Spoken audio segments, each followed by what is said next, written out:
Hello guys, so for today's video, I'm gonna show you a quick tutorial of our Lala bouquet. So first, we're going to need 2 pieces ng 60 by 60 cm wrapper, which should be gold, may gold border or may gold edge, kasi yun yung parang kung bakit siya naging Lala bouquet. Basta ito yung gagamitin nyo. And we're going to need a metallic twist wire din, kasi yan yung mas magandang panghulma or pang close dun sa wrapper natin, dahil nga ito ay jelly type, medyo mahirap siyang pasunurin. So, yung metallic twist wire, mas magaling niyang mauhulma or ma-fix yung plastic type natin na wrapper. So, ganyan yung gagawin natin nyo. Kukurutin nyo lang siya. Yun lang, ganun lang yung gagawin nyo on all throughout those wrappers, ganun lang yung gagawin nyo. Kukurutin nyo lang tig side, tapos i-ano nyo na yung metallic twist wire, and then tapusin na natin yung 8 pieces. So yan lang guys, as in napakadali lang. And again, best seller to ng Valentine's, dahil kahit napakadali lang nung pag-wrap niya or nung way kung paano siya, alam mo yun, pagandahin, is maganda yung kinalawasan. So yun, again, dito sa ating Lala bouquet, kailangan natin ng 7 pieces na rose, kasi yun yung objective char. Yun yung itsura ng ating Lala bouquet. 7 pieces siya na round bouquet. And ganito nga yung wrapping style niya. So, for 7 pieces na roses, kailangan mo ng isa sa center, and then yung 6 is palibot. So, kung paano ko siya ginawa, hindi ko na shinow sa inyo yung hindi ko na pinakita kung paano ko ginawa yung karton or yung handle niya, but ganon. May yung alam niyo yung bilog nung mga ribbon, sa ribbon, yung sa gitna no na sa styro, yun yung ginagamit ko. Tapos papalibutan ko na lang siya ng karton.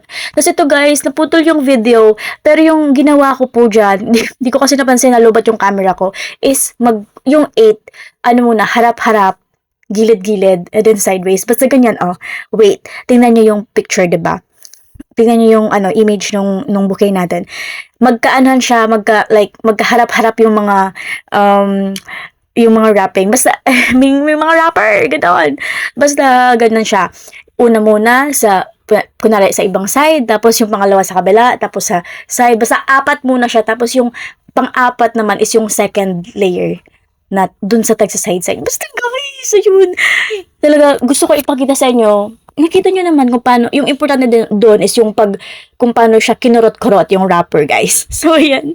Yan lang yung for ating video. Kasi, nakita nyo naman, alam nyo naman na yung pag-ribbon, diba? And, guys, talagang bestseller ko to ng Valentine's Day.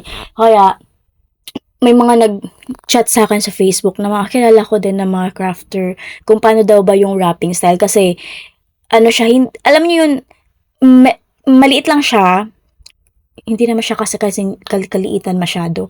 Pero parang medium sized bouquet na siya kasi 7 pieces na. And kung titingnan niyo siya, kumpara sa akin and para dun sa mga bumili, ang cute niya guys, ang cute ng pagka-wrap, ang cute ng style, nagbagay yung gold edge dun sa wrapping style. So eto, basta ito guys, Lala bouquet, Lela kasi si PBB Lela. Kaya ako siya tinawag na Lala bouquet. So, isa to sa mga nag-bestseller natin na 7 pieces round bouquet nung Valentine's. Ulit-ulit na ako guys. Basta yan. Ayan, may paano pa. Pati yung pag-ribbon ha, ganyan siya. Ganyan yung Lala bouquet. Kung paano yung ribbon, paano yung style ng wrapping. And ayan, ang cute-cute lang. Ayan, add pa kayo ng butterfly.